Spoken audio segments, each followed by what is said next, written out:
ये हमारे मंजीत भगत जी हैं मोगा पंजाब से। ये आए एक बार और ये अपना जो आध्यात्मिक जो अपना दृष्टांत है, कैसे इनको परमात्मा ने ये विश्वास दिलाया कि बेटा मैं तेरे साथ में हूं, मैं सच्चाई के साथ में हूं और आप जिस राह पे चल रहे हो बिल्कुल सही चल रहे हो। ये आपको हकीकत से रूबरू करवाएंगे, परिचित करवाएंगे, क्योंकि परमात्मा हर प्रकार से संकेत करते हैं अपने बच्चों को दृढ़ करने के लिए। तो भगत जी अपना आध्यात्मिक अनुभव आपको बताएंगे। और मंजीत दास जी हैं, मोगा से हैं। इन्होंने इस परमेश्वर की भक्ति के लिए, अब देखो वैसे कोई मान बढ़ाई के लिए ये चीजें नहीं बताई जाती हैं, लेकिन ये चीजें बताने से दूसरों को भी दृढ़ता आती है। भगत जी पंजाब पुलिस में थे, थानेदार थे जी, और अफसरों के द्वारा जो परमेश्वर की मर्यादा विरुद्ध जो कर्म इनसे जो करवाए जाते थे, उससे दुखी होके इन्होंने नौकरी से रिजाइन दे दिया। ऐसे परमात्मा बच्चे तैयार करना चाहते हैं। अब आपको भगत जी बताएंगे विस्तार से। थोड़ा पास में। बंदी छोड़ सतगुरु रामपाल जी भगवान की जय हो। सबसे पहले मेरी दंडवत प्रणाम परमात्मा जी को, थोड़ा सा और सारी संगत मेरे भाई बहन। इतनी इसको थोड़ा सा अपने पास में रखना पड़ेगा। आप मतलब ठोडी के वो सटा के रखो। हाँ, ओके, आपके बाल होने चाहिए टच, फिर ठीक है। संगत को मेरा सत साहिब। तो मैं मोगा पंजाब से हूँ, भक्त मंजीत दास। मेरी अनुभव ये है, हाँ जो परमात्मा बात 2020 की है कि मैं मैनेजमेंट के साथ तो पहले से ही नहीं था। तो एक दिन क्या हुआ कि मैं बैठा था अपने घर पे बैठा था, मंत्र जाप कर रहा था। तो जड़ी मेरी सुरती है वो लग गई परमात्मा की दया से। ये कोई मेरी भक्ति की वो उपलब्धि नहीं है, मैं ऐसे मानूं नहीं। ये तो परमात्मा की दया है। ते परमात्मा का बहुत सुंदर स्वरूप दिखा। करीब आधा मिनट 1 मिनट में देखता रहा। आंखें मेरी आधी खुली थी, आधी बंद थी। जागता था मैं, सपने की बात नहीं है ये, बिल्कुल स्पष्ट है बात। ऐसे जागते जागते सोया भी नहीं था मैं, बस 5 मिनट ही हुए थे बैठे पे मैं चारपाई पे। तो जाप चलने लग गया अपने आप। परमात्मा का बहुत सुंदर रूप है ये, इस रूप से भी बहुत ज्यादा तो दिख रहा है आगे फोटो, इससे भी बहुत ज्यादा सुंदर है। उनके बाल जो हैं ये है ना सेंटर में थोड़े से काले हैं, काले नहीं है इनके बाल, एकदम प्योर वाइट है, बहुत ज्यादा वाइट है। एक एक बाल दिख रहा था मेरे को, और परमात्मा बहुत दूर दिख रहे थे, दूरबीन की तरह। अब दिव्य दृष्टि में बता दूं कि वो एक, जैसे गुरुजी बताते हैं ना कि हमारे महकमे में एक दूरबीन होती थी, उसे दूर देखते थे तो दूर बहुत दिखता था नजदीक, ऐसा ही था वो। तो ऐसे ओपन में नहीं थे, एक दूरबीन सी थी, उसमें से दिख रहे थे बहुत दूर, और दिख रहे थे ऐसे जैसे पास में है। वो देखा, फिर मैं थोड़ा डर गया, मैं कहा क्या बात होगी। तो उसके बाद और भी कई हुए ऐसे चमत्कार या अनुभव कह लो। तो मैं जो भी सोचता था वो पहले हो जाता था काम मेरा। जो कोई काम बिगड़ा हुआ था, जैसे दफ्तर में है, कोई डिपार्टमेंट में है, मैं दंडवत करके घर से निकलता था, आगे काम बना हुआ पड़ा हुआ निकलता था कि तैयार था काम भी, ठीक है आपका हो गया कई बार। अब जस्ट थोड़े दिनों की बात, पिछली बार कितनी तारीख थी उस दिन जब ब्यावर में सत्संग थी 1 तारीख को, हाँ जनवरी को। तो उस टाइम मैंने ट्रेन की टिकटें बुक करवा रखी थी। तो मैं लेट हो रहा था, 5 मिनट रह गए ट्रेन में आने में। तो मैं बाइक एकदम भगा रहा था पूरा हाईवे पे। तो मैंने मन ही मन सोचा कि आज ट्रेन निकलेगी, मेरी टिकट भी गई और साथ संगति भी गई। तो मैंने यही सोचा कि परमात्मा आज तो ट्रेन लेट कर दो फिर। मैं स्टेशन पे पहुंचा तो परमात्मा ने 25 मिनट ट्रेन लेट कर दी। 25 मिनट जहाँ सही टाइम हुआ जब ट्रेन आने का, तो मैंने बोला ट्रेन नहीं आई अभी तक। मैंने अंदर दफ्तर में जाके पता किया, बोलते गए भाई साहब 25 मिनट लेट है ट्रेन। तो ऐसे ऐसे हुए और भी कई हुए। मैं जब सिमरन करने बैठता था तो परमात्मा एकदम बादलों में ऊपर उनकी आकृति बन जाती थी एकदम। जब घर पे मैं दंडवत करता था तो वही फोटो जो दाढ़ी वाली थी वो उतर के तो परमात्मा को लग जाती थी, संत रामपाल जी महाराज जी को। तो फिर देखता था तो परमात्मा सतगुरु रामपाल जी की दाढ़ी साफ हो जाती थी, क्लीन शेप हो जाती थी। ऐसा बहुत बार हुआ। दंडवत करके फिर मैं नीचे अपने माथा लगाते जमीन पे, तो जमीन पे वो जो गद्दा बिछा होता है उसमें परमात्मा की फोटो आ जाती थी। सिमरन करता था तो दीवार में देखता तो दीवार में आ जाती थी फोटो, साफ दीवार है उसमें आ जाती थी फोटो एकदम वही। अभी है, ऐसी बात नहीं है, परमात्मा की दया है, बहुत रजा कर रखी परमात्मा ने। तो ऐसे ऐसे चमत्कार हुए, होते जा रहे हैं। जो ऐसा होता है जो कोई भक्ति अपनी भक्ति का फल नहीं है। जो परमात्मा जब खुश होते हैं ना तो और भी आगे बढ़ने के लिए वो रास्ता देते हैं अपने भक्त को कि हौसला अफजाई समझ लो, वो कुछ समझ लो जैसे भी है। तो ऐसे ये कोई वो नहीं है बात कि मैं अपनी मैंने इतनी भक्ति कर ली, वो ही उसकी रामानंद का कौन था वो चेला, सर्वानंद की तरह। ऐसी बात नहीं है, परमात्मा की राज आ जाए। तो ऐसे बार मैं बहुत बार देखा ऐसा, और भी अब कई बार मैं बाइक चलाता हूँ या कोई गाड़ी, कई बार मैं बस पे ट्रेवलिंग करता हूँ तो बस वालों ने आगे फोटो लगाई होती है अपने इष्ट देव की, किसी की भी लगा लेते हैं वो तो, जो जिसको भी मानते हैं।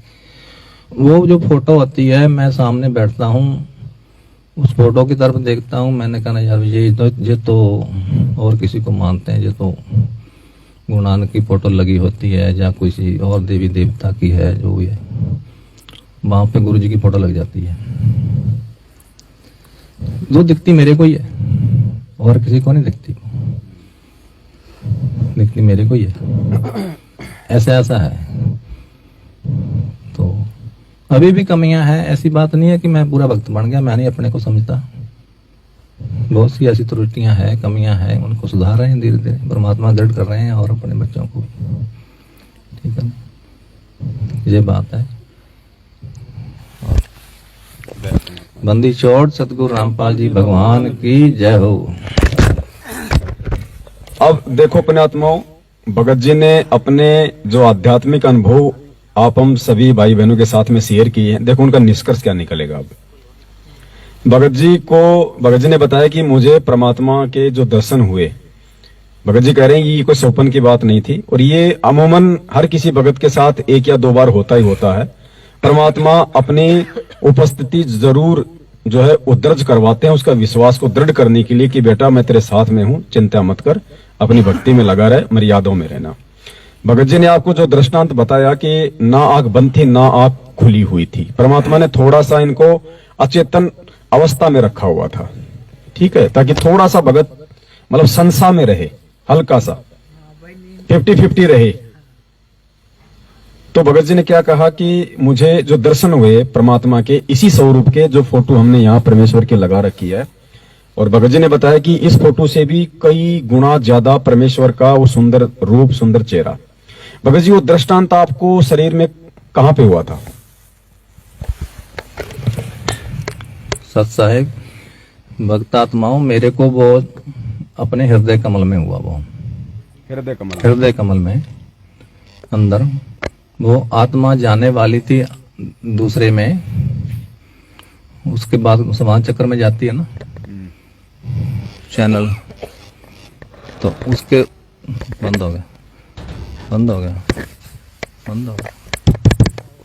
उसके बाद जब आत्मा समाज चक्र में जाती है, उसको चार्ज पे लगाओ, चार्जिंग पे है तो हटा दो, कहीं ज्यादा हो गया हो। आ रही भाई? हाँ जी। उसके बाद जब आत्मा समाज चक्र में जाती है तो वो जो सीन था बाद वाला वो मैंने नहीं देखा, क्योंकि मैं थोड़ा घबरा गया। मैंने कहा भी शायद मैं ऊपर चला जाऊं, निकल जाऊं जहां से आत्मा, तो मैं गुरुजी बताते ना कि आप फिर लाखों वर्ष नीचे जाओगे, ऊपर घूमते रहोगे तो काल ढक लेगा। मैं उठ गया एकदम, तो जागता तो था ही, मैं सोया थोड़ा था, जाग ही रहा था, मैं उठ गया। तो उसके बाद मैं ऐसा दृढ़ हुआ, कोई भी आ जाए, मैनेजमेंट वाला आ जाए, कोई भी आ जाए, मेरे को कोई मतलब नहीं उनसे, और ना ही वो कर सकते हैं कुछ, और ना ही अपनी भक्ति को छीन सकते हैं, ना ही उनके पास भक्ति है, ना ही उनको भक्ति करवाने का या कोई गाइडलाइन देने का कोई तरीका है उनको, ना उनको पता है किसी बात का। अगर ये मेरी बात झूठ हो तो ऐसी बात नहीं है, ये सच्चाई है, बिल्कुल सही है। और जो भी, मैं कोई ये मान बढ़ाई की बात नहीं कर रहा, ऐसा कोई आदमी है मैनेजमेंट के पास जिसको ऐसे दर्शन हुए हैं तो मेरे से बात कर सकता है, ऐसी बात नहीं है कोई भी। उसके बाद मैंने इनका पीछा छोड़ दिया बिल्कुल, कोऑर्डिनेटरों का और मैनेजमेंट वालों का, और जो पुराने भक्त है, नए भक्त, कुछ नहीं है, जब कोई भक्त नहीं इनके पास, ठीक है ना। तो इनके पीछे मत लगो, अपनी भक्ति सुचारू रखो, सही ढंग से रखो। मैं तो यही बात, कोई वो नहीं कर रहा मैं कि आपको गाइडलाइन दे रहा हूँ, वो अरदास बेनती है, प्रार्थना है। अब यहाँ आए हो तो कुछ लेके जाओ। भक्ति को दिखती नहीं है अपने सामने कि वो खड़ी है, जब वो गठड़ी बांध के रख दी है भक्ति और वो मड़ी पड़ी है मेरी भक्ति। भक्ति अपने अंदर समाहित हो रही है, अपने को पता नहीं है, वो परमात्मा जानते हैं, ठीक है ना। तो वो तो परमात्मा ने सत्संगों में बोल रखा है कि क्यों जुगों में देख लूं मैं किसका राख्या मार। जो परमात्मा भक्ति देता है, उनकी भक्ति वो भक्त आत्मा करती है, तो उसकी भक्ति परमात्मा रखता नहीं है, उसको टाइम आने पर भक्ति दे देता है वापस, जब उसका बचाव करना होता है, जहाँ उसकी मौत आनी हो, या और किसी चक्कर में उसने पढ़ना हो या बिगड़ना हो, उसको संभालता है परमात्मा। ऐसी बात नहीं है। मेरे को ऐसे बहुत सारे हुए हैं, वो क्या कह लेते हैं उनको, प्रूफ, दृष्टांत ऐसे आए हैं मेरी आंखों के सामने कि ऐसे ऐसे होता है। मैं ऐसे नहीं बोल रहा कि बिल्कुल, मैंने प्रैक्टिकल है ये मेरा, ठीक है जी। सत्साई भक्तात्मा, सत्साई सत्साई पुण्यात्माओं, भगत जी के भक्ति दृष्टांतों का जो सार है, जो निष्कर्ष है, अब देखो परमात्मा के ज्ञान आधार से, उनकी सत प्रेरणा से हमने निकालना है। भगत जी को परमेश्वर के इसी वर्तमान स्वरूप का जो दर्शन हुआ, कहां हुआ? हृदय कमल में। और हमारे शरीर में परमात्मा का वास कौन से कमल में है? हृदय कमल में। दो हृदय कमल है, एक हृदय कमल में तो भगवान शंकर और पार्वती जी का स्थान है, और एक हृदय कमल परमात्मा ने उसके साइड में बताया कि वहां पे पूर्ण परमात्मा का वास है। कहते हैं ना कि भाई हर प्राणी के घट में परमात्मा बैठा हुआ है, तो वो घट जो है वो हृदय कमल है, जहां पे ये पूर्ण परमात्मा हर प्राणी के घट में निवास करता है। घट ही में यमुना, घट ही में जमुना, घट ही में है जगदीश। तो ये परमात्मा, ये जगदीश सतगुरु रामपाल जी भगवान अपने वास्तविक रूप में प्रत्येक मानव शरीरधारी प्राणी आत्मा के घट में हृदय कमल में विराजमान है। तो इससे हमने निष्कर्ष ये निकालना है कि परमेश्वर का सतलोक में वास्तविक रूप कौन सा है, क्योंकि जो परमेश्वर का सतलोक में वास्तविक रूप है वही हमारे घट में जो हृदय कमल है वहां आपको मिलेगा। और हृदय कमल का जो भगत जी ने जो रूप बताया कि ये जो फोटो है, इससे कई गुना, यानी भगत जी ये कह सकते हैं कि हजारों गुना ज्यादा, वो भी थोड़ा होगा, परमेश्वर का जो तेजो में जो रूप है, उनकी जो शोभा है, एक एक बाल की जो शोभा है, वो इतनी गजब की है परमेश्वर की। तो इससे यह साबित होता है कि सतलोक में जो रूप है इस कबीर परमेश्वर का वास्तविक, ये वास्तविक रूप में ही परमात्मा आज हमारे पूज्य गुरुदेव जो है मतलब भगवान के रूप में आए हैं। ये वास्तविक रूप है गुरुदेव का, ये वास्तविक उस कबीर परमेश्वर का वास्तविक रूप है। ये परमात्मा ने संकेत किया है आप और हमें विश्वास दिलाने के लिए, समझाने के लिए। दूसरी चीज, अच्छा इसके साथ एक परमात्मा का एक वचन लेके चलेंगे, सत्संग लेके चलेंगे, अच्छे से समझ में आएगा।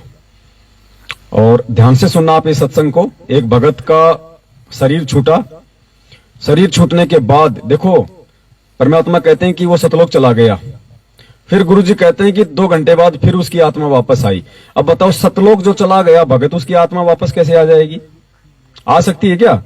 बड़ी मुश्किल से तो उसका दाव लगा होगा है? और सतलोक जाने के बाद उसकी आत्मा वापस कैसे आ जाएगी? तो परमेश्वर उसका रूप बना के आए हमें विश्वास दिलाने के लिए कि सतलोक में परमात्मा का कौन सा रूप है। ध्यान से सुनना सत्संग को कि सतलोक में कौन बैठा है।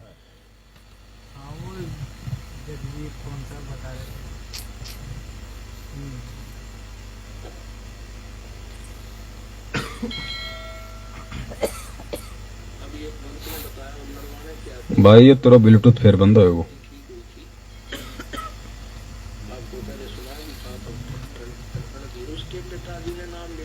परमात्मा ब्लूटूथ चालू कर लेते हैं एक बार। जेब्रो नेक्स्ट पेयर। रुक जा मत छेड़, एक बार रुक। नहीं हो रहा कनेक्ट। अच्छा ऑटोमेटिक कट जाता होगा। Entered to Bluetooth. Bluetooth connected. Bluetooth connected. तो गई थी, अचानक बैठा बैठा आराम से मंत्र करता करता शरीर छोड़ गया। बोलो सतगुरुदेव।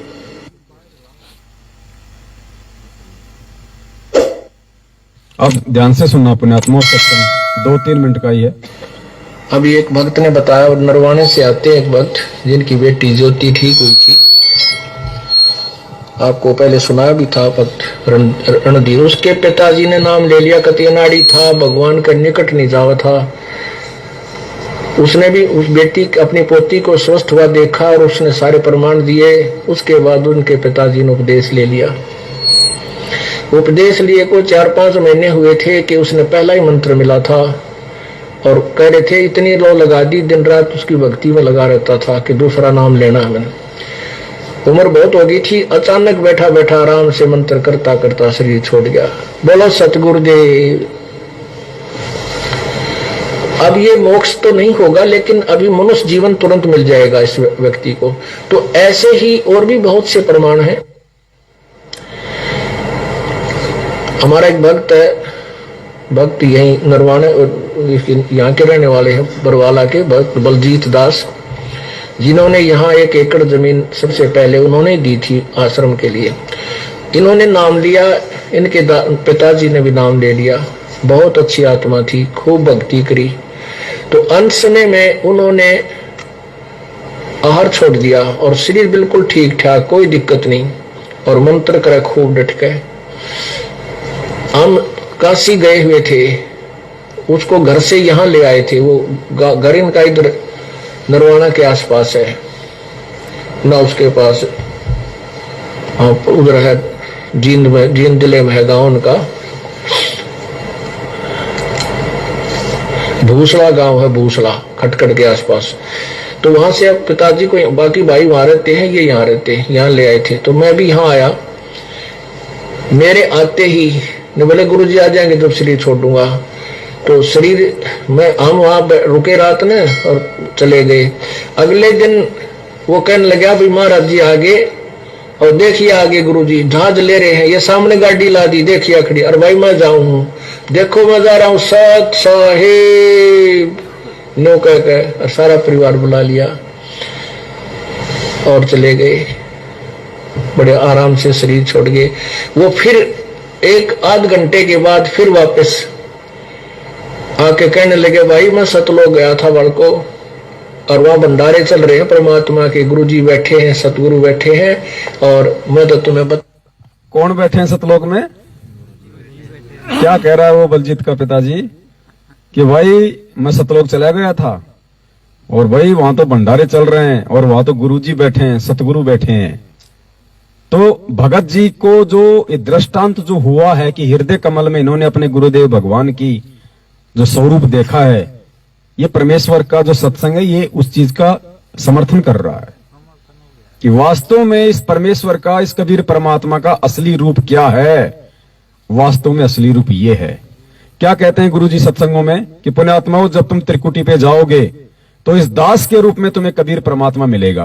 क्यों भाई? कबीर परमात्मा अगर कोई और है, उनका रूप कोई और है, तो अपने रूप में दर्शन देने में कोई शर्म आती है क्या परमात्मा को? फिर काल भगवान में परमात्मा में क्या अंतर हुआ? वो भी अपने वास्तविक रूप में नहीं आता और ये भगवान भी नहीं आता। तो वास्तविक रूप और कोई है ही नहीं सतगुरुदेव जी के अलावा।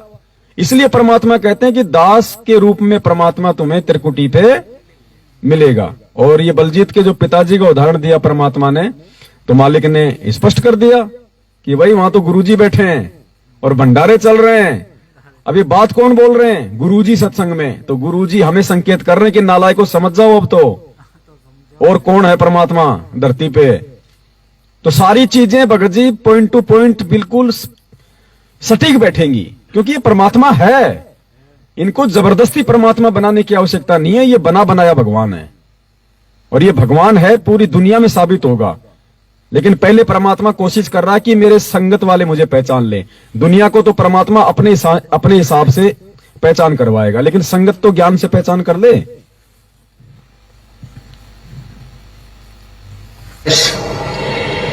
आके कहने लगे भाई मैं सतलोक गया था वड़ को, और वहां भंडारे चल रहे हैं परमात्मा के, गुरुजी बैठे हैं, सतगुरु बैठे हैं। अब बताओ, जीव सतलोक में चला गया, परमात्मा ने भेज दिया, अब वो वापस कैसे आ जाएगा? कैसे आ जाएगा वापस वो सतलोक से? ये बताने के लिए आएगा कि वहां कौन बैठा है। अब परमात्मा ने उसको जहां भेजना था वहां भेज दिया, और परमेश्वर खुद फिर उसका रूप बना के आ गए। आप और हमें संकेत दे दिया परमात्मा ने। और मैं तो तुम्हें बताने के लिए आया हूं, एक दूध पिलाओ मेरे को, थोड़ा दूध पिलाओ। वो अपने फ्रिज बोला ताजा दूध लाइए, फ्रिज में तो निकाल कर ले गए। बोले ना, अब ये संकेत कर दिया, फ्रिज वाला नहीं पीता परमात्मा, ताजा दूध पीता है कर दिया ना। बोले नहीं, अब वो फ्रिज वाला वो रोज पीता था पहले, अब उस दिन क्यों मना कर दिया कि नहीं फ्रिज वाला नहीं पीऊंगा, ताजा दूध लाओ। तो भाई ये परमात्मा है, ताजा को नहीं। फिर एक और भगत था, उनके गाय थी या भैंस, वहां से दूध लाए, जो एक कटोरी दूध पी कर बोला भाई मैं चला बच्चों। बोले ताजा को नहीं फ्रिज वाला। अब बताओ, जो शरीर छोड़ गया उसको क्या पता कि फ्रिज में ताजा है या पुराना है? ये परमात्मा है। ये पूर्ण मार्ग है, पूर्ण परमात्मा आए हैं। उस दिन के बाद इस परिवार का ऐसा पूर्ण मार्ग है, और कौन आए हैं? पूर्ण परमात्मा आए हैं। खुद गुरुजी अपने मुख से बोल रहे हैं। अब इससे बड़ा संकेत और सबूत क्या होगा भाई? और अब भी कोई इनको भगवान के रूप में ना स्वीकार करे तो वो दुर्भाग्यशील प्राणी होगा। दृढ़ विश्वास हो गया, समर्पण कर दिया पूरे परिवार ने, रिश्तेदारों ने। बोलो सतगुरुदेव की।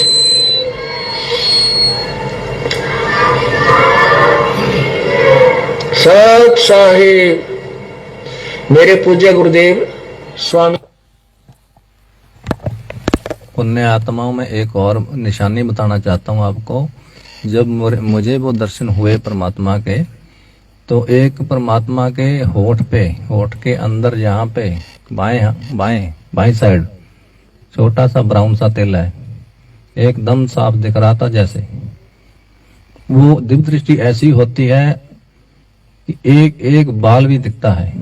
हाथों का होता बहुत दूर है परमात्मा, लेकिन बहुत साफ दिखता है। वो पता नहीं कौन सी है वो ऐसी चीज, वो दिव्य दृष्टि ऐसी होती है। एक एक बाल सिर का दिख रहा था, पूरे बाल सफेद है। ये ब्लैक नहीं है, थोड़े से ब्लैक है परमात्मा के बाल बीच में, ये ऐसे नहीं है, पूरे वाइट है, पूरे वाइट है।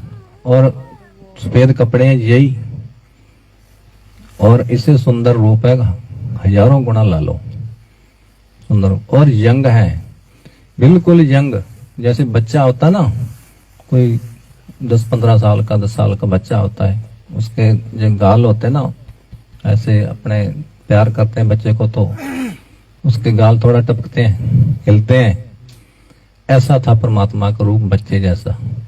और बच्चे नहीं थे, पूरे यंग थे, बूढ़े नहीं थे। यहाँ पे थोड़ा दिखा रहे हैं ना, ये अपने पड़ी हुई है जैसे जुरड़ी और मुंह पे है ना, वो ऐसे नहीं है, बिल्कुल साफ चेहरा है, बिल्कुल गोल मटोल। और यही बाकी यही है एकदम। तो वो अजब ही नजारा था वो तो देखने का। मेरे को इसको मैं कम ही देखता हूँ, सही बात बताऊं, मेरे को वही दिखता है, वही दिखता है। मैं बाहर भी गया, उसके बाद में उठ के किचन में भी आया, वो निकलता ही नहीं, दिमाग में बैठ गया। तो वही चेहरा, वो कहते हैं ना कि उन्मना हो जाता है आदमी, हो जाता है। ऐसी वो दृष्टि है, दिव्य दृष्टि। एक एक चीज दिखती है, सफाई अपने आंखों से, इन आंखों से नहीं देख सकते वो चीज। इतना साफ सुंदर स्वरूप दिखता है उसमें। ये थी हाँ सच्चाई। देखो जो भगत जी कह रहे हैं बिल्कुल 16% सही बात है, क्योंकि भगत जी ने जो दर्शन किए हैं परमात्मा के, वो अपने हृदय कमल में किए हैं। और हृदय कमल में परमात्मा का जो स्वरूप है वो सतलोक वाला स्वरूप है। अब यहाँ तो परमेश्वर देह धारण करके काललोक के अनुसार अपनी जो है लीला कर रहे हैं। अब आदमी के पैदा होते तो सफेद बाल आ नहीं जाते, तो परमेश्वर तो उस आधार से एक मानव सदृश से भूमिका कर रहे हैं ना। तो यहाँ तो परमेश्वर के जो बाल हैं वो यहाँ की लीला के अनुसार हैं। भाई 5-10 साल में ये सारे सफेद हो जाएंगे जो आज थोड़े बहुत दिखाई दे रहे हैं काले काले। लेकिन सतलोक में क्या बताया परमात्मा ने, वहां की सफेद ही भूमि है, वहां के सफेद ही वृक्ष हैं, सफेद ही पहाड़ है, सफेद ही सब कुछ है वहां पे, वहां टोटल वो सफेद है। तो परमात्मा वहां जो है वो परमात्मा के जो बाल हैं जो भी है सब कुछ वहां पे मल की गौर वर्ण है, स्नो व्हाइट। तो भगत जी को जो दर्शन हुए हैं वो सतलोक वाले दर्शन हुए हैं। यहां परमात्मा काललोक के अनुसार अपनी भूमिका कर रहे हैं। तो भाई एक समय परमात्मा का जब युवा अवस्था थी यहाँ के शरीर के आधार से, तो उनके सारे बाल उनके काले थे। आज कुछ कुछ काले हैं, थोड़े समय में सारे सफेद हो जाएंगे। तो भगत जी ने जो दर्शन किए थे वो परमेश्वर के वास्तविक स्वरूप के दर्शन किए, जिसका वर्णन इस मुख से नहीं किया जा सकता। चाहे कितनी कोशिश कर लो, हम केवल उसको अनुभव कर सकते हैं। जैसे गुरु जी कहते हैं ना कि गूंगा आदमी गुड़ खा के गुणगान नहीं कर सकता, वो महसूस ही कर सकता है। अब दूसरी बात भगत जी के जो दृष्टांत में जो अहम है वो क्या है। भगत जी कह रहे हैं कि जब मुझे दर्शन होते थे परमात्मा के, तो कभी तो वो दाढ़ी वाले होते थे और फिर वो दाढ़ी वाला रूप था वो गुरुजी के चेहरे में आके मिल जाता था। यानी परमात्मा ये साबित कर रहे हैं कि अगर तुम उसको परमात्मा मानते हो तो वो भी मैं ही हूं, कोई भिन्न नहीं है। अगर कोई ये कहे कि दाढ़ी मूंछ वाला ही कबीर है, तो उस रूप को अपने अंदर समा के वर्तमान रूप में परमात्मा ये कह रहे हैं कि बेटा वो भी मैं ही हूं, अगर तुम उसको भगवान मानते हो तो। जिस प्रकार से जिस भी आत्मा को परमात्मा लेके गए वहां सतलोक, और वहां ले जाने के बाद उस परमेश्वर ने उस आत्मा को क्या दिखाया कि सिंहासन पे परमात्मा बैठा है दाढ़ी मूंछ वाले रूप में। और यहां से जो परमात्मा जिस रूप में गया उस आत्मा के साथ है, तो वहां जाते ही परमात्मा एक हाथ में लेके चवर और उस रूप को चवर करने लग जाते हैं। तो वो आत्मा क्या सोचती है कि भाई भगवान तो यो है जो बैठा है, और यो बाबा जी जो नीचे गया था यो तो यहाँ का कोई नौकर है जो इसके चवर कर रहा है। थोड़ी देर बाद फिर उस आत्मा का ये भ्रम तोड़ने के लिए वो दाढ़ी मूंछ वाला जो रूप है वो तो खड़ा हो जाता है, और नीचे से गया था वो सतलोक के सिंहासन पे बैठ जाता है, और दाढ़ी मूंछ वाला फिर नीचे से गए हुए रूप के ऊपर चवर करता है। फिर वो आत्मा देखती और यार यो भगवान अरे इस नीचे वाले के चवर कर रहा है।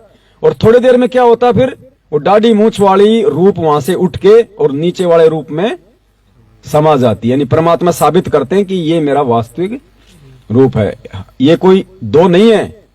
रामानंद जी ने भी अपनी वाणी में कहा था ना कि गरीब दास हम कारणे तुम आए हो मगजोई, ऐसे कुछ वाणी है परमात्मा की कि हाँ दहु ठोर है एक तू भया एक से दो, और गरीब दास हम कारणे तुम आए हो मगजो, कि परमात्मा ये दोनों रूप आपके ही हैं और हमें ज्ञान देने के लिए आपने दूसरा रूप बनाया है। अब भगत जी इसमें कितना गहरा संकेत है, कितना गहरा रहस्य है। हमारा जो पतिव्रता जो ये धर्म है, हम आत्माएं जिस पतिव्रता पद पे हैं या परमात्मा हमारे को लाना चाहते हैं, हम उस पतिव्रता उस पद से नीचे ना गिरे, हम दाढ़ी मूछ वाले में परमात्मा ना देखें। हम एक तरफ तो दाढ़ी मूछ वाली फोटो को परमात्मा मानते हैं, जिनको ज्ञान नहीं है, जो अभी तक नहीं समझ पाए हैं इस परमेश्वर को सत्संग आधार से, और एक तरफ हम अपने गुरुजी को भी हम परमात्मा कह रहे हैं। तो ये दो रूप हो गए। दो रूप का मतलब आत्मा का तो एक ही पति हो सकता है, दो नहीं हो सकते ना। तो वो आत्मा अभी तक जो फोटो वाले को भी परमात्मा मानती है, जून के महीने में फोटो का भी प्रकट दिवस मनाती है, और अपने गुरुजी को भी वो कबीर परमात्मा बोलती है, तो वो आत्मा पतिव्रता पद पे नहीं है। तो परमेश्वर ने वो भ्रम निवारण करने के लिए भगत जी को ये दृष्टांत दिखाया कि बेटा यदि कोई दाढ़ी मूछ वाले में भगवान देखता है तो वो दाढ़ी मूछ वाला भी मैं ही हूं और कोई नहीं है। और पतिव्रता पद भगत जी इस भक्ति मार्ग में कितना अहम है, ये सबसे मेन पॉइंट है। अगर हमारी जरासी भी आस्था, पहली बात तो ये काल भगवान इतना भयंकर है, गुरुजी कहते हैं कि ये वर्तमान गुरु में पूरे भाव आने नहीं देता, पूरी तरह से उस वर्तमान गुरु को, वक्त गुरु को परमात्मा के रूप में देखने नहीं देता। और यदि कोई भगवान आत्मा देख लेती है तो तोड़ने का पूरा प्रयास करता है, हमेशा दो साबित करने का प्रयास करता है। और परमात्मा कहते हैं गुरु और गोविंद दो नहीं भाई, जो दो समझेगा वो दोजक में जाए, वो कहां जाएगा, वो नरक में जाएगा। अब इसका सबसे बड़ा उदाहरण क्या भगत जी, पतिव्रता धर्म का एक एग्जाम्पल दिया परमेश्वर ने। चाहे किसी को भी निमित्त बनावे, चाहे परमात्मा कोई भी रीजन बनावे, कोई भी कहानी सुनावे, अगर भक्ति मार्ग में वो कहानी हमारे काम की है तो वो सत्य है। परमात्मा ने क्या बताया कि एक औरत थी, वो पतिव्रता थी, और वो पतिव्रता पद पे वो इतनी जबरदस्त थी, वो अपने सत के बल पे, अपने पतिव्रता धर्म के बल पे, यानी अपने पति के अलावा किसी की तरफ वो नजर भी उठा के नहीं देखती थी। नजर उठा के देखने का मतलब किसी भी व्यक्ति को देख के उसके मन में कोई दूसरा भाव नहीं आता था, उसको कहते हैं पतिव्रता। तो वो क्या करती थी अपने सत के बल पे, वो रोज तालाब में जाती थी और वो पानी की पोट भर के लाती थी। पानी की पोट, पोट हमारे हरियाणा और राजस्थान में बोलते हैं, जैसे हम कोई चारा वगैरह लाते हैं अपने पशुओं के लिए, तो उसको जैसे कोई लुगड़ी होती है, कोई कपड़ा होता है, उसमें डाल के फिर उसके चारों कोने हम दो आदमी मिलके उसको बांधते हैं, उसको कहते हैं पोट बंध गई। फिर उसको अपने सर पे रख के लेके आते हैं। मतलब कोई चारे की पोट बंधी जाती थी, कोई पशुओं के लिए कोई होता था, कोई जैसे घास होती थी तो माता बहनें खेतों में घास उखाड़ के फिर उसको कपड़े में जो बांध के जो लाया करती थी, उसको गांठ मार के उसको कहते हैं पोट, और छोटे रूप में कह दो तो पोटली। तो वो क्या करती थी, अपने सत के बल पे उस तालाब से वो पानी की पोट बांध के लाती थी, पानी को उस कपड़े में बांध के लाती थी, पोट पूरी 10, 20, 50 किलो का जो भी था, कपड़े में पानी को बांध के अपने सत के बल पे फिर वो अपने पति को नहलाया करती थी। वो इतनी वो पतिव्रता थी वो। अब परमात्मा यहां में क्या समझाना चाह रहे हैं, एक दिन वो पानी की पोट बांध रही थी, थोड़ी सी दूर पे जो अर्जुन था वो स्नान कर रहा था। अर्जुन की खोपड़ी का, सर का एक बाल टूट के बहता बहता उसकी तरफ आ गया। अर्जुन भी कोई वो कम नहीं था। तो उसने जब वो बाल उसके पास में आया और उसने बाल को अपने हाथ से पकड़ा, तो उसके मन में क्या आया, क्योंकि वो बाल इतना ज्यादा वो सुंदर था, इतना ज्यादा वो आकर्षक था, उसके मन में क्या आया कि ये बाल कितना सुंदर है और जिसका ये बाल है वो कितना सुंदर होगा। बस इतना सा भाव आया था। और कोई ना उसने अर्जुन को कोई देखा था, ना अर्जुन को देख के उसके रूप पे वो कोई मोहित हुई थी, ना उसके मन में अर्जुन के प्रति कोई कुविचार आए थे। सिर्फ उसके मन में क्या भाव आए कि ये बाल इतना सुंदर है और जिसका ये बाल होगा वो कितना सुंदर होगा, इतना भाव आया था। उसकी पोट नहीं बंधी, क्योंकि उसका पतिव्रता धर्म टूट गया, उसका सत्य टूट गया। उसने दूसरे की प्रशंसा कर दी अपने पति के अलावा। उसने गैर पुरुष के बाल की ही प्रशंसा की थी, उस पुरुष की नहीं की। उसके बाल की जो प्रशंसा की उसने, और फिर परमात्मा अपनी वाणी में कहते हैं उसका नाम था रेणु का। तो परमात्मा बताते हैं कि बाल सरायो रेणुका, रेणुका ने बाल की ही जो है वो सराहना की थी। बाल सरायो रेणुका और बंदी न जल की पोट, भाई इस परमात्मा की भक्ति में रति न चालक खोट। इस परमेश्वर की भक्ति में रति भर भी खोट नहीं चलती है। जैसे उसके अंदर जरा सा खोट आया था, उसके जल की पोट नहीं बंदी, फिर उसका पतिव्रता धर्म टूट गया।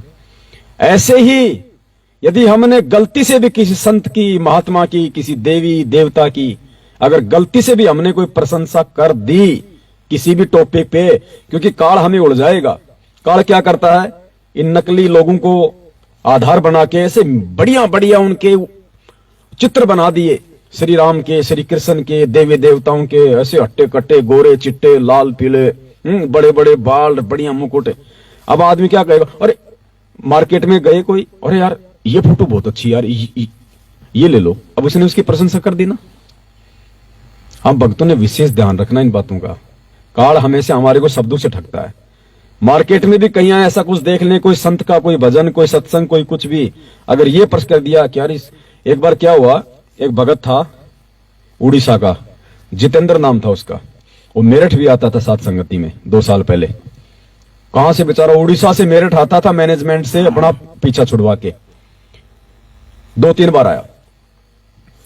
एक बार उसने क्या किया, एक जो मदन पंथी है ना, वो नितिन रायजादा काल एजेंट, तो वो क्या करता था कि कोई वीडियो बनाता था तो पहले थोड़ा मीठा मीठा सुरीली सी आवाज में वो गाया करता था, मेरी माला टूट गई फूट गई, क्या गाया करता था वो। तो उस भगत ने, जितेंद्र ने, जो अपने गुरुजी के शरण में था, उस नालायक की आवाज के नीचे उसने कमेंट्स कर दिया यूट्यूब पे कि वाह क्या आवाज है। तो दास ने तुरंत उसको कमेंट्स किया कि बेटा तेरा विकेट गिरने वाला है। बहुत वीडियो दास ने कहा कि तेरा विकेट गिरने वाला है। बोले ऐसे कैसे गिर जाएगा, मैं डट जा थोड़े दिन। 1 महीने बाद तो उस पंथ में चला गया वो, क्योंकि वो पतिव्रता धर्म से गिर गया। वो काल ने उसको नीचे गिरा दिया अपने गुरु को छोड़ के। अरे क्या पढ़ाया परमात्मा ने रात दिन, सतगुरु सुंदर रूप अपारा, सतगुरु 3 लोक से न्यारा। इस परमेश्वर के अलावा सृष्टि में कोई सुंदर नहीं है, आपको दिखाई नहीं देगा। अगर आपको ज्ञान हो जाएगा, ये भगवान समझ में आ जाएगा, इसकी आवाज से बढ़ के कोई सुरीली आवाज आपको पूरी सृष्टि में सुनाई नहीं देगी। अगर आप भगत हो तो परमेश्वर के कई बार सत्संग ऐसे मार्मिक आ जाते हैं, आंखों से आंसू निकलने लग जाते हैं। हरियाणा की भाषा सबसे बेकार भाषा है, सबसे रूड भाषा है, ये खड़ी भाषा है। इस भाषा के अंदर प्यार प्रेम नहीं झलकता। आप किसी से भी बात करो, कई बार क्या है कि जैसे आते थे पहले हल्के फुल्के चुटकले, वो आते थे, बोलो हरियाणा के एक बस कंडक्टर से किसी ने टाइम पूछ लिया, बोले भाई साहब टाइम क्या हो गया, बोले फांसी खा के मरेगा। बोले फांसी खानी है के? तो ये इस तरह की बातें हैं उनकी। वैसे भी उनकी भाषा थोड़ी सी अक्खड़ है।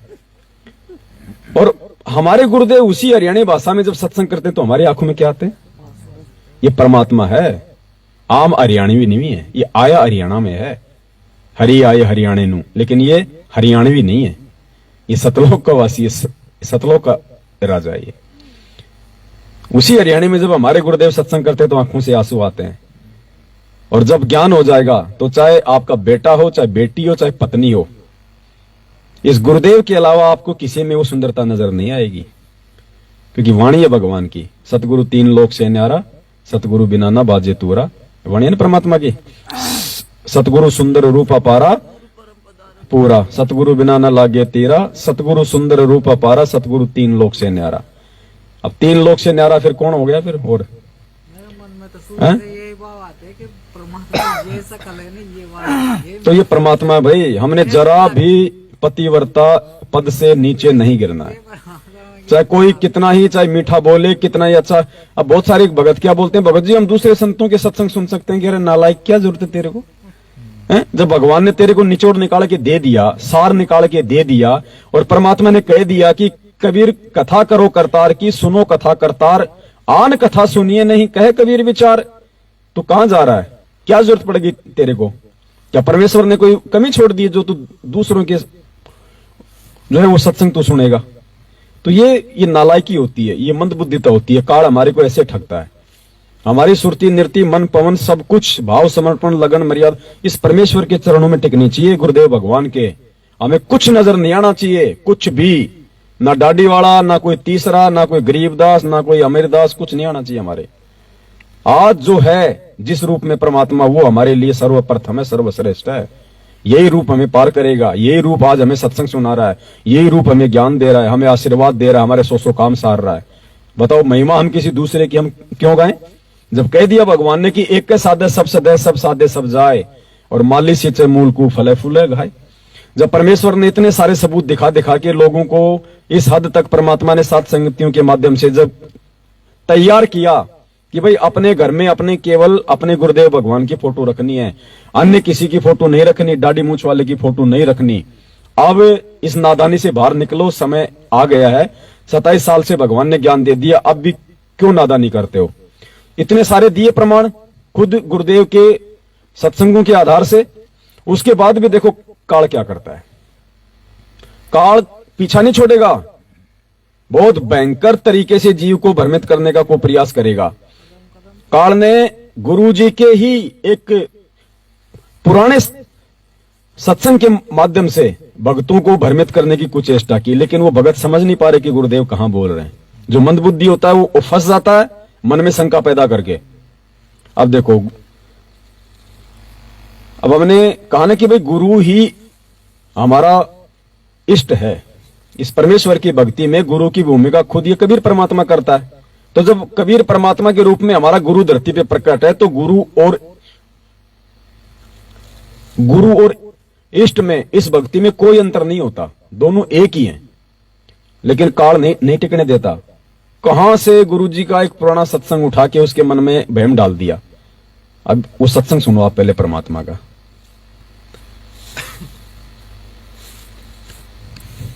जिसमें गुरुदेव ये कह रहे हैं कि अपने घर में अपने गुरु की और अपने इष्ट की फोटो जरूर रखनी चाहिए। अब बताओ, उस सत्संग को आधार बनवा दिया काल ने कि देख क्या बोल रहा है तेरा गुरु जी, और ये सात संगतियों में क्या बोल रहे हैं। तो पहले वो सत्संग सुनो जिसके माध्यम से शंका पैदा करी।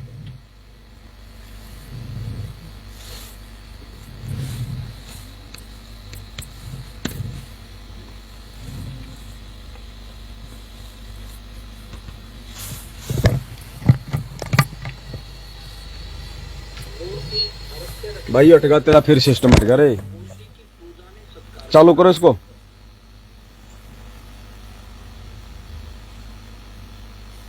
बंद करके फिर चालू करो।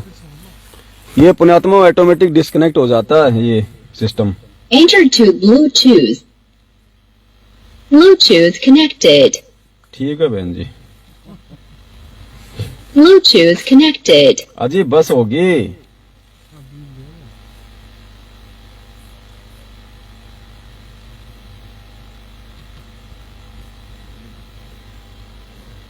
मूर्ति अवश्य रखनी अपने घर पर। मूर्ति की पूजा नहीं, सत्कार करना है। अब कोई तो मूर्ति पर अटक गया, उसी का भोग लगा, उसी की आरती तारे, उसी का आगे प्रार्थना करता रहे, बस बन की बात। उसी का माला डालने जा, उसी का आगे धूप और जोत जगा दी, ये व्यर्थ है। मूर्ति हो अपने इष्ट और गुरु की अवश्य हो। और किसकी मूर्ति हो, फोटो हो? अपने गुरु और इष्ट की। यहां परमात्मा ने दो कर दिए ना, अलग अलग। ठीक है, मूर्ति घर में अवश्य हो, अपने गुरु की और इष्ट की।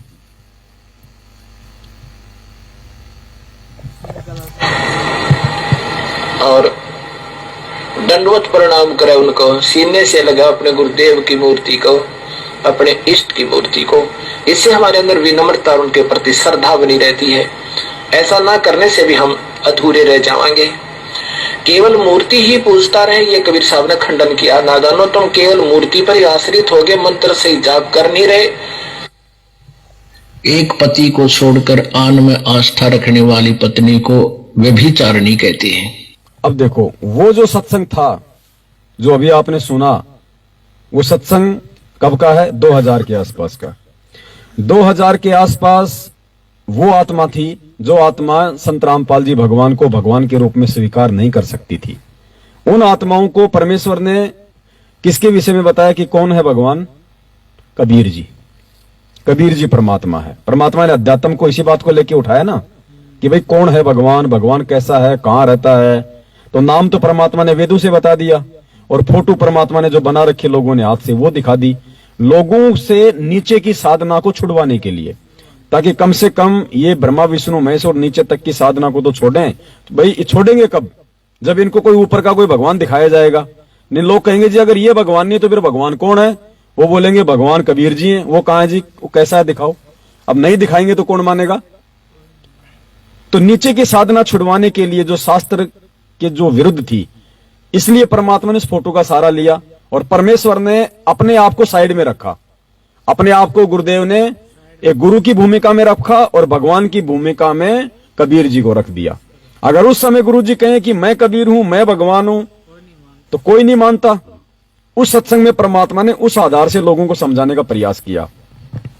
अब आप गुरु जी का 2014 का सत्संग सुनो, क्योंकि अब परमेश्वर की आत्माएं धरती पे आ गई, वो आत्माएं जो परमेश्वर के संकेतों को जो समझने लग गई। तो अब परमेश्वर ने उसी हिसाब से अपना संकेत कर दिया। और क्या कह रहे हैं गुरु जी? अपने ही गुरु को इष्ट रूप में मान के पूजो। तो कौन हुआ फिर इष्ट? अगर गुरु को ही अगर इष्ट रूप में पूजना है तो दूसरा इष्ट और कौन है फिर?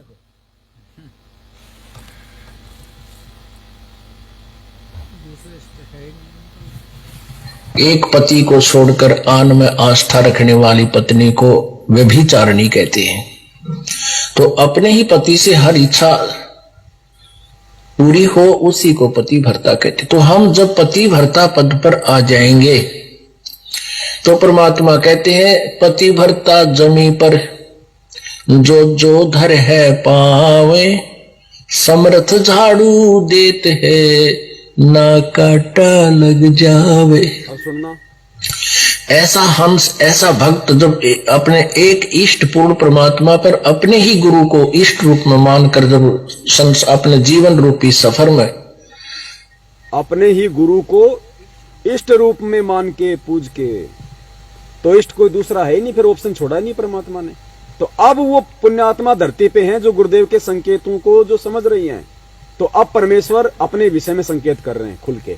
तो वो सत्संग जो किया था वो करने का मकसद कोई और था, लेकिन वो नादान भगत वो नहीं समझ पाए, उनके मन में काल ने शंका पैदा कर दी। ऐसे ये पतिव्रता ये पद से नीचे गिराता भगत जी। ऐसी शंकाएं तो रोज पैदा करेगा ये, चाहे रोज कर लो आप। आपको रुकना पड़ेगा एक जगह, आपको अपने आप को डांटना पड़ेगा, नहीं तो नहीं रुक पाओगे आप ऐसे। अब देखो पुण्यात्माओं, ये सत्संग में एक बार फिर से चलाऊंगा और आप एक चीज को ध्यान से नोट करना। भगत जी ने क्या कहा था कि जब परमात्मा को मैंने हृदय कमल में देखा, दर्शन किया, तो परमेश्वर के यहां पे एक क्या था? तिल, ब्लैक नहीं है, ब्राउन था ना। लेकिन यहां तो परमात्मा उसी आधार से करेंगे ना, क्योंकि यहां तो ब्राउन तिल होता ही नहीं। अगर होता है तो वो दिखाई नहीं देगा। तो तिल कैसा होता है? यहां पे तो ब्लैक ही होता है ना भाई। जिसके गाल पे काला तिल हो तो कहते हैं भाई बहुत सुंदर। अब देखना परमेश्वर के वहीं पे भले ही वो काला है यहाँ के अनुसार, लेकिन तिल है। यानी हृदय कमल में जो परमात्मा का वास्तविक रूप है, जो सतलोक में वास्तविक रूप है, उसमें होठ पे क्या है? तिल। अब देखना ये वही परमात्मा है, लेकिन अपने रूप को छुपा रखा है। एक पति को छोड़कर आन में आस्था रखने वाली पत्नी को व्यभिचारिणी कहते हैं। देख रहा है?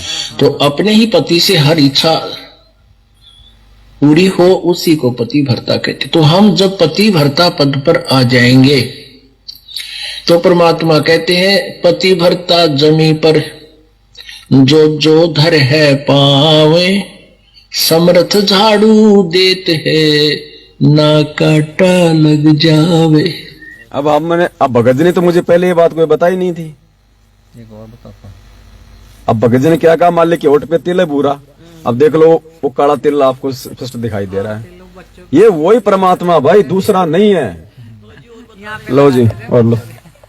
साहेब भक्तात्मा, एक और निशानी बताऊंगा आपको कि परमात्मा की छाया नहीं है। वो ऐसा लोक है, उसी बिंब कहते हैं, परिछाई कह देते हैं, जो छाया कह देते हैं। छाया नहीं थी परमात्मा की। मेरे को भी प्रेरणा हुई कि बेटा देख ले, छाया है, जैसे अब अपनी छाया है, अपने बैठे हैं कि जितने मर्जी बल्ब जगा लो, छाया बनेगी, दिन को भी बनेगी, रात को भी बनेगी। वहां पे छाया नहीं थी परमात्मा की, ना पीछे ना आगे, चारों तरफ से चमक रहे थे एकदम, और बल्ब भी कोई नहीं जग रहा था, उनकी अपनी ही लाइट थी। कितनी बहुत ज्यादा सुंदर था वो रूप, वो बयान नहीं कर सकते, हमारे पास वो लैंग्वेज नहीं है, जो परमात्मा ही अपना वो बता सकते हैं। तो जो मैंने देखा वो आपको बता दिया, ऐसा किसी ने बताया हो तो ये परमात्मा खुद ही बता सकते हैं अपने सत्संगों में। छाया बिल्कुल नहीं है परमात्मा की, एकदम जिधर से मर्जी देख लो, पीछे से देख लो, उधर से देख लो। और अब आसन में तो बैठेंगे नहीं हृदय कमल में, वो तो पत्ती में बैठते हैं, थोड़ी जो पत्तियां बनी हुई परमात्मा बताते हैं ना, उसमें बैठते हैं। वही रूप बाहर निकल के बहुत बड़ा हो जाता, जैसे ये है, इतना बड़ा दिखाई दिया, और बहुत दूर था और साफ बहुत था, दिख रहा था, एक एक बाल तक, जैसे गिन लो आप, ये बाल चारों तरफ कंघी नहीं किए हुए थे, ऐसे ही थे सफेद बिल्कुल, इससे भी ज्यादा सफेद।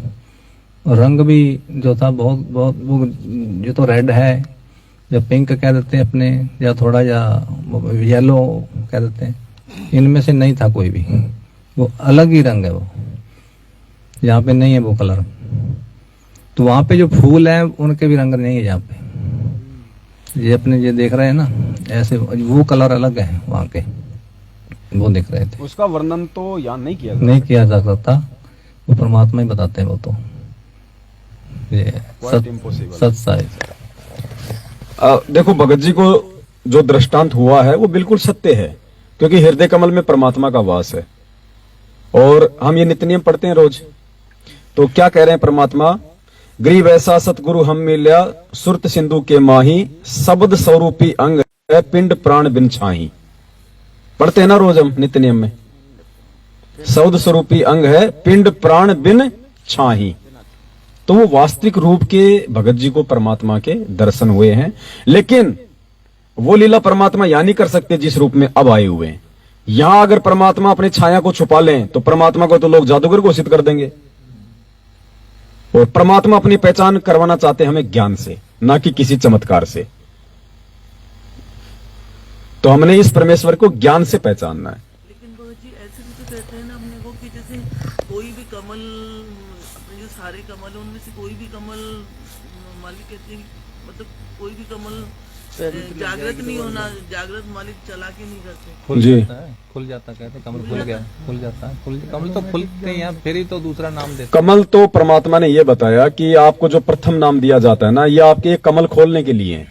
गुरुदेव कहते हैं 4 महीने यदि तुम मर्यादा में रहकर सत भक्ति कर लोगे, प्रथम नाम की कमाई, तो तुम्हारे जो कमल है वो खिल जाएंगे। लेकिन हमें उन चीजों से कोई लेना देना नहीं है, ना हमने उनको देखना है, ना हमने उनके अंदर जाना है, कोई मतलब नहीं है। वो खिल रहे कि नहीं खिल रहे, हमने अपनी मर्यादाओं का ध्यान रखना है। देखने से भी कोई फायदा नहीं होगा भाई, देखने से कोई मोक्ष थोड़ी हो जाएगा। वो तो आपको एक मतलब विश्वास दिला दिया परमात्मा ने, वो किसी एक के माध्यम से दिला दिया।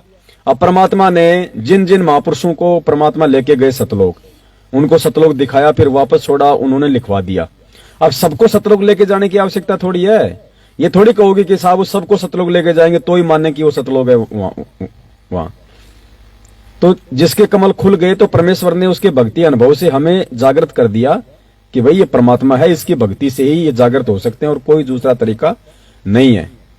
अब हमें ये जरूरत नहीं है उनको देखने की, ना आवश्यकता हमारे को। और वो जागृत हो गए, ब्लड फूल गए तो कौन संपार हो जाएंगे, उससे कुछ नहीं होना जाना है। वो परमेश्वर ने पता है किस विधि से, किस प्रोसीजर से मुझे क्या करना है। हमने अपनी भक्ति मर्यादाओं पे ध्यान देना बस, बाकी काम उस परमात्मा का है। फूले तो फूले, ना फूले तो ना फूले, वो मालिक का काम है। जब मालिक ने कह दिया, भाई देखो हर शहर के पास में एक बाईपास होता है। एक रास्ता तो होता है कि आपको शहर के अंदर आपको भीड़ से, आपको ट्रैफिक में से जाना पड़ता है, और एक होता है बाईपास, बिना किसी रोक टोक के आप बहुत जल्दी उस शहर को पार कर जाओगे। तो मालिक के पास में 2 तरीके हैं, तुम कर दे पल में पार हो जा। तो जब हम इनके ऊपर आश्रित हो गए, हमने इनको अपना सब कुछ मान लिया, तो हमें भीड़ में घुसने की जरूरत ही नहीं है। परमात्मा बाईपास ले जाएगा हमें, कहीं चक्कर ही कटवाने की जरूरत नहीं है जब हम इसके ऊपर आश्रित हो गए पूर्णतया। तो ये तो हमारे हाथ में है कि हमने बाईपास से जाना है या हमने उस शहर में से जाना है। परमात्मा ने उदाहरण बताया पक्षी का भाई निशान नहीं। विहंगम चाल होती है ना वो। एक परमात्मा ने पपील मार्ग बताया, एक परमात्मा ने जो है वो विहंगम मार्ग बताया। पपील परमात्मा ने बताया कि चींटी चींटी जब चलती है तो उसका वो रास्ता बनता है, निशान बनता है। और चींटी की जो चाल है वो कितनी धीमी होती है। और एक परमात्मा ने बताया विहंगम चाल, पक्षी एक पेड़ से दूसरे पेड़ पे बैठता है, बीच में कोई निशान नहीं बनता। तो परमात्मा का मार्ग विहंगम मार्ग है। कब ले जाएंगे, कौन से मार्ग से ले जाएंगे, किसी को पता भी नहीं चलेगा। इसलिए हमने इनके ऊपर पूर्णतया आश्रित होना है। तो जो भी कोई बात कहेगा, सारी बातें परमेश्वर के ज्ञान से फिट बैठेंगी, क्योंकि भाई ये भगवान है, इसको बनाने की आवश्यकता नहीं है, बना बनाया भगवान है। और भक्ति अब यहां ये भी साबित हो रहा है, और भगत जी को तो दृष्टांत हो रहे हैं, वो भी बिल्कुल सही है।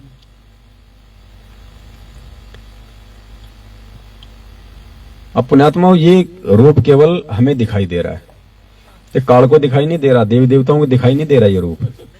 गुरुजी ने पहले कह दिया कि उसको तो अगर मालूम चल जाए कि ये भगवान है, उसका तो कालजा फट जाए। तो ये तो इसकी मर्जी है, ये किसको दिखाए किसको नहीं दिखाए। अब सिकंदर लोधी को तो परमात्मा ने शेर का रूप दिखा दिया, उस हाथी को और पहलवान को तो सिंह रूप दिखा दिया, बाकी को वो कबीर जो है वो जंजीर में बंधा हुआ नजर आ रहा है। तो ये तो इसकी अपनी मौज है, किसको क्या दिखाई किसको क्या ना दिखाए।